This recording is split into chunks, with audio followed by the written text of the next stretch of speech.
Hello दोस्तों, नमस्कार। तो कैसे हैं आप लोग? तो उम्मीद करते हैं अच्छे ही होंगे। और मैंने आपको नागरिकता के बारे में पढ़ा रहा था दोस्तों। नागरिकता का जो भी बात था दोस्तों, सब खत्म हो चुका था। अनुच्छेद भी मैंने बता दिया था। अब दोस्तों, भारत में दी जाने वाली नागरिकता कौन कौन सी है? तो देखिए दोस्तों, OCI, PIO और NRI। भारत में दोस्तों इस प्रकार की नागरिकता दी जाती है। अब दोस्तों, OCI क्या है, PIO क्या है, NRI क्या है, इसके बारे में आज हम लोग पढ़ेंगे।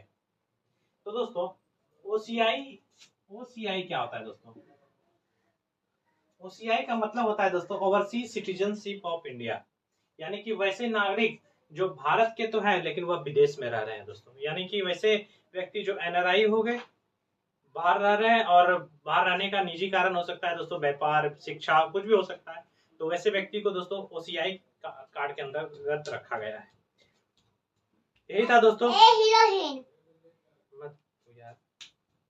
तो दोस्तों, ओसीआई आपको समझ में आ गया होगा, लिख देते हैं।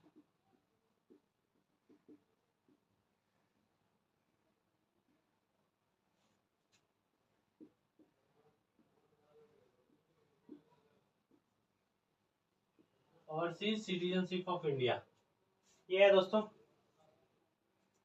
ओसीआई में दोस्तों। इसमें दोस्तों आपको दो तरह के अधिकार प्राप्त नहीं होते हैं। अगर ये वाला कार्ड आपके पास है, यानी कि जो भी है, पासपोर्ट आपके पास है, तो आपको भारत में दोस्तों मत देने का अधिकार नहीं है, मतदान करने का अधिकार नहीं है दोस्तों।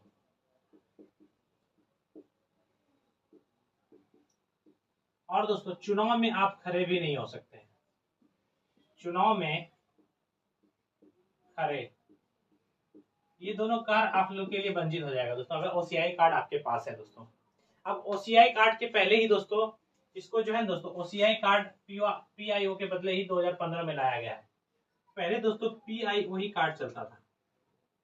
पर्सन ऑफ इंडियन ओरिजिन इसका नाम है दोस्तों, पर्सन ऑफ इंडियन ओरिजिन।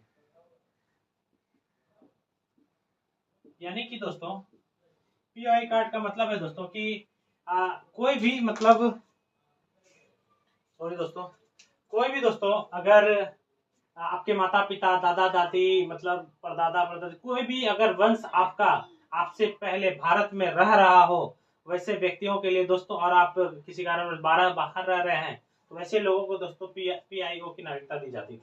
इसी का विलय करके दोस्तों ओसीआई लाया गया है। इसी का विलय करके 2015 में दोस्तों पीआईओ के बदले ओसीआई लाया गया दोस्तों, इसी के बदले में दोस्तों। और पीआईओ जो है दोस्तों, हमारे पड़ोसी देश को प्राप्त नहीं होता है दोस्तों। हम कह सकते हैं जितना भी पड़ोसी देश है हमारा, बांग्लादेश, इस पीआईओ के श्रेणी में नहीं आता है दोस्तों।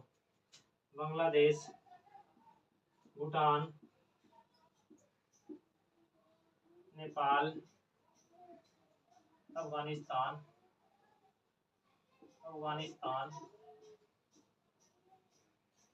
बांग्लादेश, भूटान, नेपाल, अफगानिस्तान, श्रीलंका, और भी जो भी देश हैं दोस्तों, सब इस पीआई के श्रेणी में नहीं आते हैं,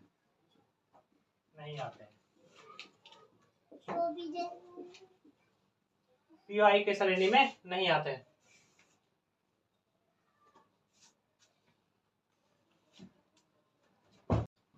तो दोस्तों, आपको समझ में आ गया होगा दोस्तों। अब बात रही एनआरआई का दोस्तों, तो एनआई होता है आपका नन रेसिडेंटल ऑफ इंडियन, या इंडियन ही बोलेंगे तो कोई दिक्कत नहीं है दोस्तों। नन रेसिडेंटल इंडियन, यानी कि वैसे नागरिक जो भारतीय तो है लेकिन वह विदेश में रह रहे हैं, किस कारण? या तो व्यापार के कारण या तो शिक्षा के कारण। तो इस तरह की नागरिकता भारत में दी जाती है दोस्तों। ओसीआई समझ में आ गया होगा, पीआईओ समझ में आ गया होगा, एनआरआई समझ में आ गया होगा दोस्तों। अब दोस्तों, इस ओसीआई के तहत दोस्तों भारत में आप आजीवन किसी भी बिना वीजा के आप भारत में आवागमन कर सकते हैं। 180 दिन तक दोस्तों, 180 दिन तक आप रुक सकते हैं भारत में। सरकार आपको रोक टोक नहीं लगाएगी। ये नागरिकता दोस्तों दी गई है हमारे संविधान में ही। तो दोस्तों आप लोग अच्छी तरह से समझ गए, काफी आसान भाषा में मैंने समझाया आपको, काफी सरल भाषा है दोस्तों, कि ओसीआई का विलय जो है पीओआई का विलय ओसीआई में 2015 में कर दिया गया था। ओसीआई कार्ड धारक को यह अधिकार होता है कि दोस्तों 180 दिन तक आप आजीवन आप कभी भी मतलब भारत आए, आपको वीजा की आवश्यकता नहीं पड़ेगी, आप आकर 180 दिन तक दोस्तों भारत में रह सकते हैं। पीओआई का खत्म कर दिया गया है दोस्तों, समाप्त कर दिया, कब समाप्त कर दिया गया 2015 में, इसके बदले ओसीआई लाया गया है। और एनआरआई दोस्तों नॉन रेसिडेंटल इंडियन जो होता है दोस्तों, वैसे भारतीय नागरिक जो भारत के तो हैं लेकिन वो क्या किसी कारणवश व्यापार या शिक्षा के कारण विदेश में रह रहे हैं, उसको एनआरआई के अंतर्गत रखा गया है दोस्तों।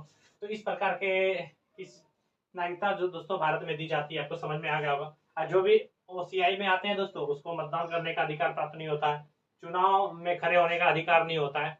जैसे कि ब्रिटेन है दोस्तों, हमारे क्या नाम है, सुनक कुछ नाम था, वो भारत में के नागरिक थे, लेकिन जब वो विदेश चले गए तो भारत की नागरिकता सौदा उसकी समाप्त हो गई और वो वहां जाके बस गए। और वहां क्या किया दोस्तों, वहां जाके वहां प्रधानमंत्री के पद पे भी खड़ा हुए और जीत भी गए, प्रधानमंत्री बन गए। लेकिन उस तरह का अधिकार भारत में प्राप्त नहीं है दोस्तों। भारत में है कि अगर आप राज्यपाल हो, उपराज्यपाल हो, राष्ट्रपति हो, उपराष्ट्रपति हो, प्रधानमंत्री हो, कोई सा भी हो दोस्तों, अगर आप भारत के नागरिक हैं तभी आप भारत के नागरिक हैं, तभी भारत के इस गरिमा वाले पद को प्राप्त कर सकते हैं।